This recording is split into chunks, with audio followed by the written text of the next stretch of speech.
बुलढाना से इस वक्त की बड़ी खबर सामने आ रही है, जहां पर एक बड़ा हादसा हो गया। बस में भयानक आग लग गई। 25 यात्रियों की दर्दनाक मौत हो गई है। 5 घायल बताए जा रहे हैं। बस के पलटने के बाद बस में आग लग गई थी। डिवाइडर से टकराने के बाद ये बस पलटी थी। शादी समारोह में ये सभी बस सवार जा रहे थे। नागपुर से पुणे ये बस जा रही थी और बीच रास्ते में हादसे का शिकार हो गई। बस पलटने के बाद बस में आग लग गई और कई यात्री इसमें झुलस गए। कई यात्रियों की मौत हो गई। तस्वीरें आप देख पा रहे हैं, जहां पर भीषण सड़क हादसा, डिवाइडर से बस टकराकर पलट गई और इसके बाद इस बस में आग लग गई। पूरी बस जल गई और इसमें बताया जा रहा है कि कुल 25 यात्रियों की मौत हो गई है। 5 लोग अभी भी झुलसे हुए हैं और उनका उपचार लगातार जारी है। सूचना मिलते ही वहां पर फायर ब्रिगेड की टीम भी पहुंची।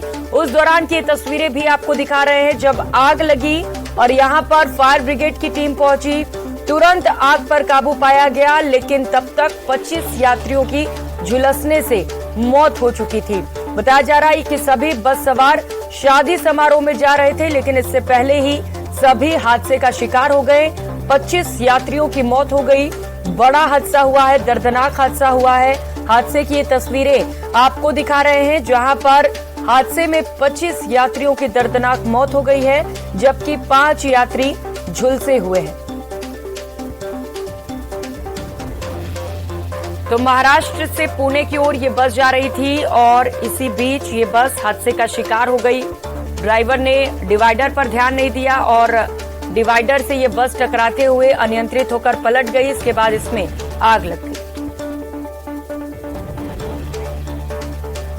जोधपुर से इस वक्त की बड़ी खबर सामने आ रही है। पूर्णिया की प्याऊ में अतिक्रमण को लेकर विवाद के मामले से जुड़ी ये बड़ी खबर और बड़ा अपडेट आपको बताते चले। क्षेत्र में फिलहाल शांति का माहौल बना हुआ है। क्षेत्र में धारा 144 लागू कर दी गई है, जिसके बाद ये सूचना मिली है कि कल देर रात तक पुलिस कमिश्नर और डीसीपी भी मौके पर ही मौजूद रहे, जिससे कि स्थिति को काबू में किया जा सके।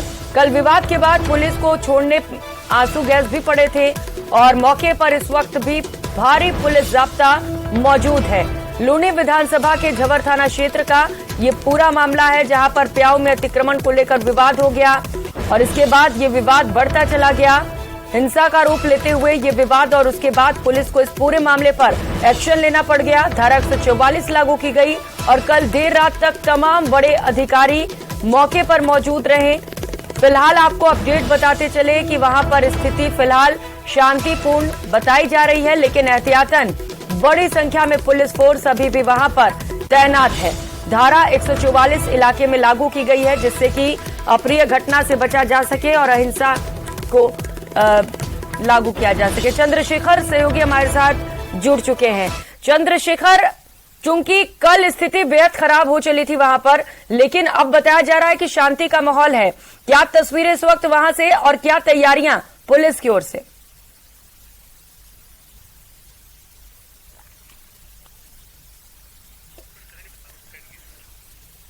तो सहयोगी से इस पर और भी ज्यादा अपडेट लेंगे, लेकिन सबसे पहले आपको ये तस्वीरें दिखाते चले, जहां पर हिंसा भड़क उठा था।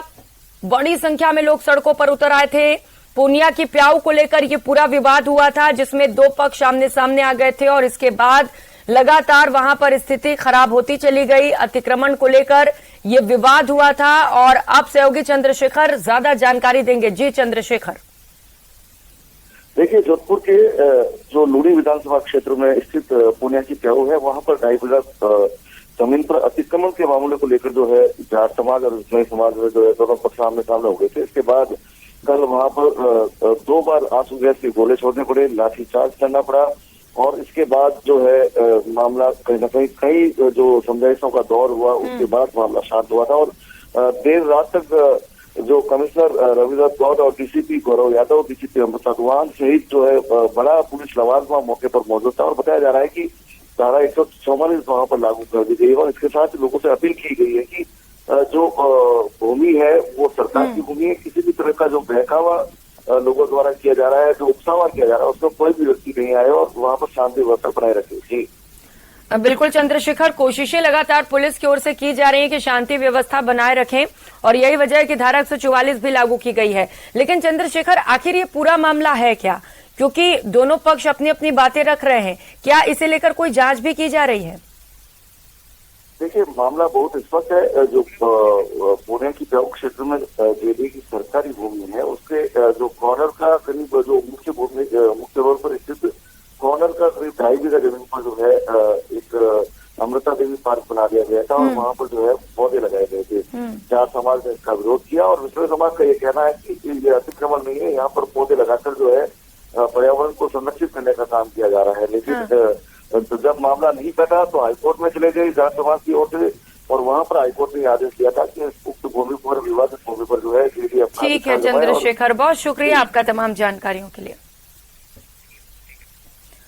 और कर लेते हैं इस बीच मिल रही एक और बड़ी खबर का। जयपुर से बड़ी खबर है, स्टूडेंट्स के लिए टैलेंट हंट प्रोग्राम लॉन्च किया जा रहा है। आज मुख्यमंत्री अशोक गहलोत ये प्रोग्राम लॉन्च करेंगे। सीएम ने इसे लेकर ट्वीट भी किया है। उन्होंने ट्वीट करते हुए लिखा है, फुल रखो चार्जिंग का निशान, क्लिक कर पाएं आगे का ज्ञान।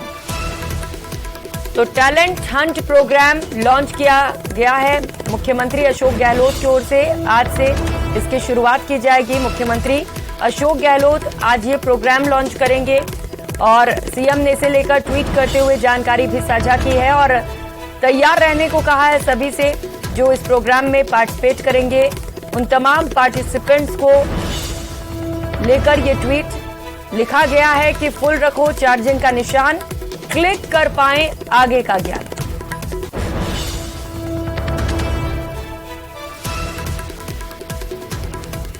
तो लगातार मुख्यमंत्री अशोक गहलोत की ओर से कई तरीके की घोषणाएं की जाती हैं। जादूगर कहा जाता है उन्हें और जादूगर के पिटारा से कब क्या निकल जाए कोई नहीं जानता। सहयोगी बाबूलाल हमारे साथ जुड़ चुके हैं। बाबूलाल, क्या है ये टैलेंट हंट प्रोग्राम?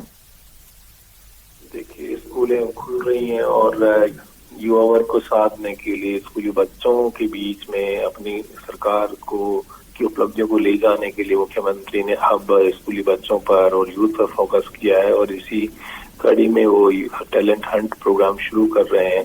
सारी जानकारी सोशल मीडिया पर दी जा रही है और इसके लिए मुख्यमंत्री अशोक गहलोत ने कल ट्वीट किया था कि फुल रखो चार्जिंग का निशान और इसके आगे जो है जनसम्मान.rajasthan.gov.in पर तमाम जानकारी मिलेगी और जो भी बच्चों में, स्कूली बच्चों में, यूथ में जो छुपी हुई प्रतिभा है उसको बाहर निकालने के लिए राजस्थान सरकार कोई बड़ी योजना बना रही है। उसका ऐलान मुख्यमंत्री आज करेंगे और इस वर्ग को अपने साथ लाने के लिए फर्स्ट टाइम वोटर से लेकर स्कूली बच्चों तक जो घर घर में चर्चा का विषय बन जाए सरकार की योजना, तो उसको लेकर के वो कवायद कर रहे थे। एक बड़ा नवाचार है जिसका आज सभी को बेसब्री से इंतजार है कि आके सोशल मीडिया पर जादूगर के पिटारे से क्या कुछ खास निकलने वाला है टैलेंट हंट प्रोग्राम में। बिल्कुल बाबूलाल, इस प्रोग्राम के जरिए अब क्या जादू चलाते हैं मुख्यमंत्री अशोक गहलोत, ये देखना भी बड़ा दिलचस्प होगा। बहुत शुक्रिया बाबूलाल आपका तमाम जानकारियों के लिए।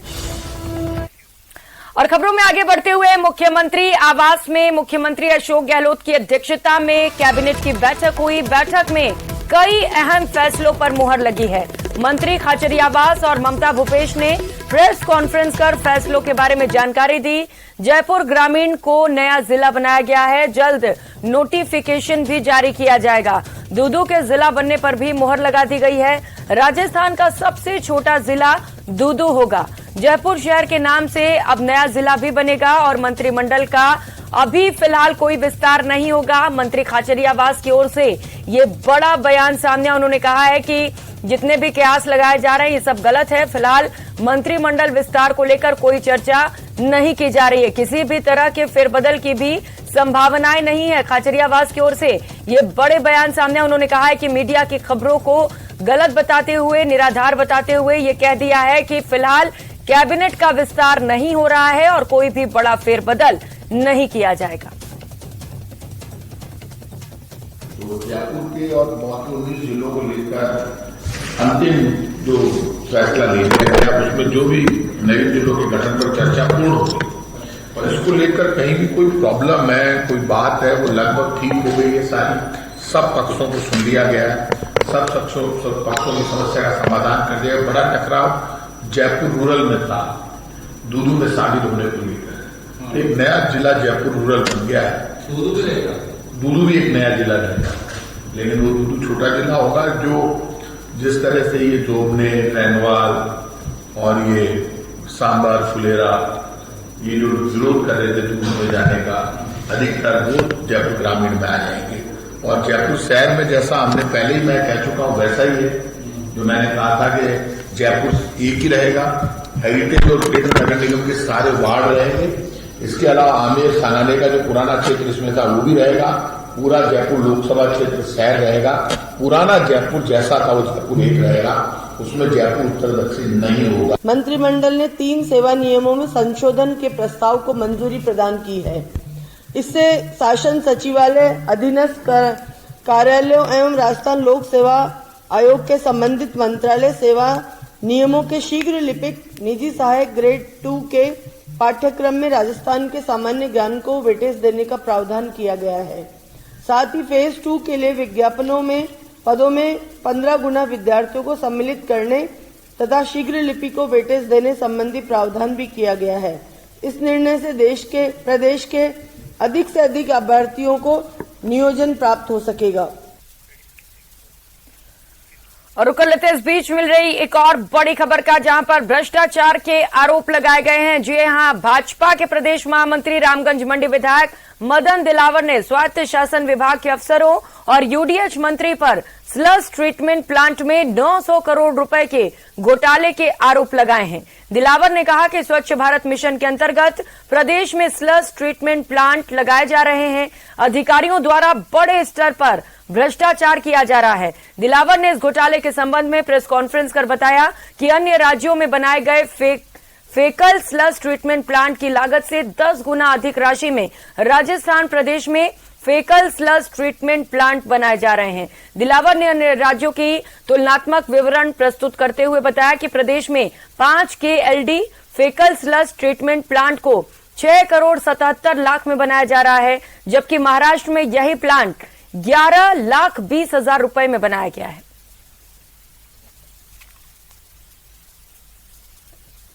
साल के लिए बिल्डिंग बनाना बहुत अच्छी बात है कि लोगों को लाभ मिलता है, पर ऐसी बिल्डिंग जो 1 साल में टपक जाए और वो गिरने से कभी भी मरीज और डॉक्टर्स मर सकते हैं, पूरा अस्पताल तालाब बन जाए, मैंने पहली बार देखा। इसकी पूरी जांच होनी चाहिए। इसमें भी करोड़ों रुपए का गोलमाल माननीय स्वायत्त शासन मंत्री जी और यूआईटी के अधिकारियों यानी जो भी निर्माण एजेंसी थी उन सब ने मिलकर के किया है। मैं इसमें भी मांग कर रहा हूं माननीय सूची गौरव से कि जितने भी इन्होंने निर्माण करवाए स्वायत्त शासन मंत्रालय के थ्रू, उनकी सबकी सीबीआई से जांच कराना चाहिए और ईडी को आमंत्रित करना चाहिए कि आइए इन सब की जांच करें। इसमें उसी में चला गया है तो आगे क्या होने वाला है। मैं इनसे ये भी कर रहा हूं उस सारी बिल्डिंग्स को खाली करवाकर उससे रोगियों के डॉक्टरों के उपयोग में नहीं ली जाए, नहीं तो कभी भी बड़ा हादसा हो सकता है। और जिस ठेकेदार ने बनाया है, जिस इंजीनियर ने उसकी देखरेख की है, उन सबको पकड़ करके जेल में डालना चाहिए, क्योंकि वो कभी भी किसी को भी मरवा सकते हैं और एक बड़ा हादसा हो सकता है। और भरतपुर से बड़ी खबर सामने आ रही है, पीयूष गोयल का भरतपुर दौरा, और इससे जुड़ा बड़ा अपडेट आपको बताते चले। केंद्रीय मंत्री पीयूष गोयल आज भरतपुर का दौरा करेंगे। आगरा से सड़क मार्ग होते हुए भरतपुर पहुंचेंगे। पीयूष गोयल कई कार्यक्रम में शामिल होंगे। तो आज केंद्रीय मंत्री पीयूष गोयल का भरतपुर का दौरा है। कई खास कार्यक्रम में पीयूष गोयल शिरकत करेंगे। आगरा से सड़क मार्ग होते हुए भरतपुर पहुंचने का कार्यक्रम है।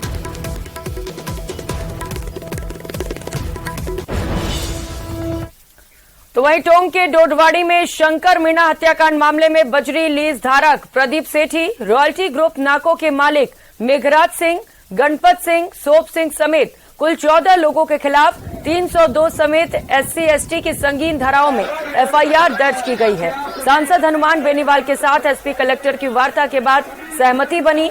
दोषियों के खिलाफ मामला दर्ज कराने पर सहमति बनी थी। 4 पुलिसकर्मियों सहित 14 लोगों के खिलाफ मृतक के भाई पिंटू मीणा ने एफआईआर दर्ज कराई। बता दें कि पुलिस की मौजूदगी में बजरी कार्मिकों की मारपीट के बाद शंकर मीणा की निर्मम हत्या कर शव झाड़ियों में फेंकने के आरोप के बाद 2 दिन तक लगातार बवाल जारी रहा था और समझाइश के बाद ये मामला शांत हो सका। तो हमारी बड़ी मोटी मोटी जो बात थी, मांग थी, उसमें एफआईआर दर्ज हो गई 302 की। नगराज सिंह से 12, 13, 15 जो लोग थे उन सबके खिलाफ, जो ठेकेदार है उनके खिलाफ।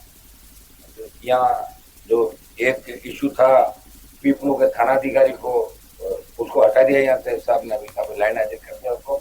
और जांच के अंदर अगर जितने भी दोषी पाए जाए उन सबको सस्पेंड भी करेंगे, खिलाफ कार्रवाई भी करेंगे।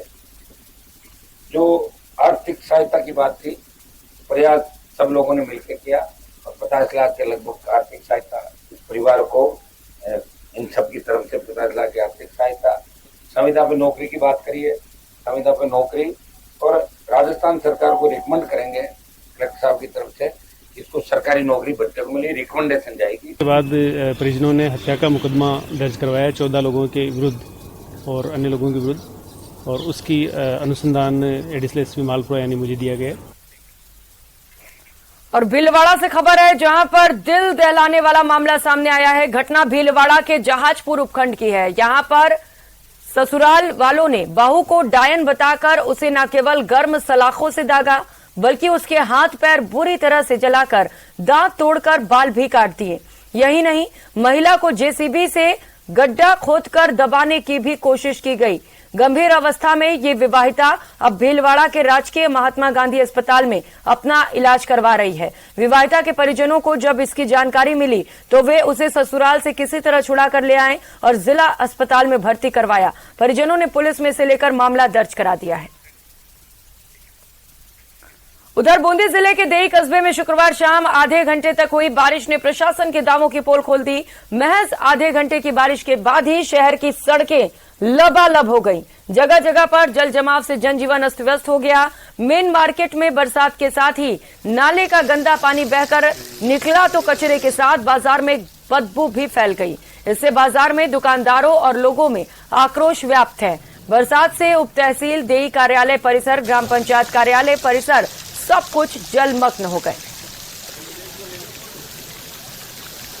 उधर राजस्थान विधानसभा चुनाव को लेकर लोकसभा चुनाव का सेमीफाइनल माना जा रहा है। ऐसे भाजपा राजस्थान में राज तिलक करने की पूरी तैयारी में जुट गई है। प्रदेश कार्यकारिणी के साथ ही केंद्रीय नेतृत्व ने चुनावी समर में उतार लगा दी है। 3 दिन के भीतर 3 केंद्रीय नेताओं ने रैली कर चुनावी शंखनाद कर दिया है। शुक्रवार को उदयपुर पहुंचे केंद्रीय गृह मंत्री अमित शाह ने जमकर प्रदेश सरकार पर निशाना साधा, तो वहीं कांग्रेस ने भी आक्रामक रूप अपनाते हुए भाजपा के परिवारवाद पर ही सवाल उठा दिए। ये रिपोर्ट देखिए।